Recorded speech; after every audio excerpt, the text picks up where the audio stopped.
பிரகாஷ் ராஜ்னு ஒருத்தர் இருக்கார். நல்ல வில்லன் ரோல சூப்பரா பண்ணுவார். அவரும் ஒரு நடிகராக தான் நமக்குலாம் தெரியும். அவர் என்ன சொல்றாரு, விஜய் என்ன பண்ணிட்டார், அவர் நல்லா டான்ஸ் ஆடுவார், நல்லா நடிப்பார், அழகா இருக்கார், இதை தாண்டி விஜய்கிட்ட என்ன இருக்கு, அவர் எப்படி நீங்க சிஎம் எலெக்ஷன் வரையும் நீங்க தேர்ந்தெடுக்க முடியும் அப்படின்னு சொல்லிட்டு பேசுறாரு. நடிகர் அரசியல் வரக்கூடாது அப்படின்னு சொல்ற நீங்க யாரு? நடிகர் அரசியல் வரக்கூடாதுன்னா நடிகர் அரசியல் பேசவும் கூடாதுல்ல. என்ன சார் நியாயம்? ஸ்டாலின் சார் பெட்டி பெட்டியா கொடுத்துட்டான்றதுக்காக என்ன வேணாலும் பேசலாமா? எந்த அடிப்படையில உதயநிதி அவர்களுக்கு துணை முதலமைச்சர் பதவியே கொடுத்தாங்க? என்ன அடிப்படை?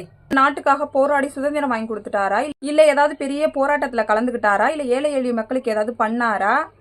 அப்பா முதலமைச்சர்ன்ற ஒரே காரணத்துக்காக அவர் துணை முதலமைச்சர் ஆகலாம். அவர் பையன் இன்ப நிதியை அடுத்த முதலமைச்சர் ஆக்கிறதுக்கு எல்லாத்தையும் ரெடி பண்ணலாம். கஷ்டப்பட்டு படம் நடிச்சு சம்பாதிச்சு அவங்க காசுல உதவி பண்ண விஜய் அரசியல் வரக்கூடாது. இது மட்டும் இல்லாம இன்னொரு சொல்லியிருக்கார், அந்த வீடியோ பார்த்துட்டு வாங்க, அதுக்கப்புறம் பேசலாம். உன்னோட டிரைவர் பையனுக்கு நான் எம்எல்ஏ ஆக்குறேங்கிற அவன் யாரு? உடனே அவன் துண்டு போட்டு எம்எல்ஏ ஆயிடுவான். டிரைவரோட பையன் டிரைவரா தான் இருக்கணுமா சார்? என்ன சார் கதை இது?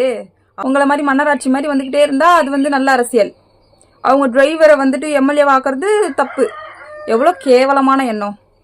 இவங்களெல்லாம் பார்த்து நம்ம திரையில ரசிச்சிருக்கோம்னு சொல்லும் போதே அப்படி இருக்கு.